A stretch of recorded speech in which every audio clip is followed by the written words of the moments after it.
amis fermières, bonjour, bienvenue à la ferme, bienvenue sur Cocotte TV. Aujourd'hui je vous présente la Cthulhu de Divacor. Divacor est un fabricant français qui propose deux petites enceintes nomades comme celle-ci. Si vous nous avez suivis régulièrement, vous savez que nous avons testé la Blue Lagoon, Bluetooth aussi.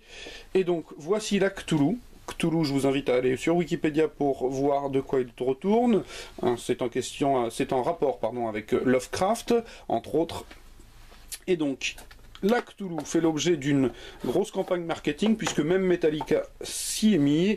Chacun des membres du groupe a choisi la sienne, puisqu'elle existe en plusieurs couleurs. En tout cas, au niveau du bundle, nous avons droit à un guide de démarrage rapide, qui est presque inutile, tellement elle est simple d'utilisation. Nous avons aussi un fil 3,5 mm vers 3,5 mm mâle pour une connexion audio filaire. Nous avons aussi un câble USB vers micro USB pour la recharge. Et nous avons l'enceinte en elle-même, bien sûr. Alors, comme vous le voyez, par rapport à la main, ce n'est pas bien gros. La face est verte, elle existe en trois couleurs, verte, orange et bleu. Nous aurions préféré la orange, mais bon, le vert est aussi réussi, c'est sympa. Elle fait appel à du plastique gomme à peu près partout, donc ici plastique gomme vert, une petite bande qui porte une diode d'activité. Sur les parois latérales et arrière, plastique gomme gris, arrondi sur l'arrière, un évent, ou en tout cas une fente qui servira d'évent. En bas, on trouve le bouton d'allumage, la connexion micro USB pour la recharge et l'auxiliaire en 3,5 mm. En dessous, des pieds caoutchouc pour faire office d'antivibratoire.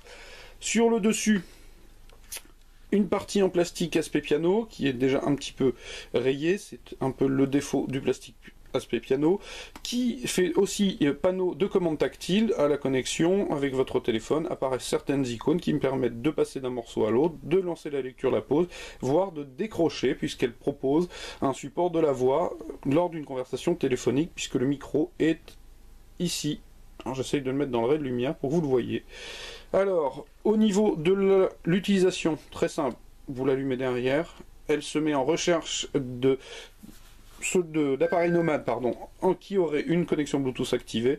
Elle s'apparie très facilement et très rapidement. Une fois que c'est fait, c'est parti. Alors, pour une fois, nous l'avons testé et écouté avant de vous la présenter. C'est assez intéressant. Très honnêtement, parce que c'est très péchu. Pour la petitesse de l'objet, il faut reconnaître que c'est assez péchu. D'ailleurs, Divacor communique assez facilement sur le niveau sonore et non pas la sensibilité. C'est-à-dire qu'elle peut atteindre 93 dB, je le confirme plus ou moins, je n'ai pas de sonomètre, mais vraiment ça pulse. Évidemment, on manque un peu de basse, puisqu'elle fait appel à deux membranes de 40 mm.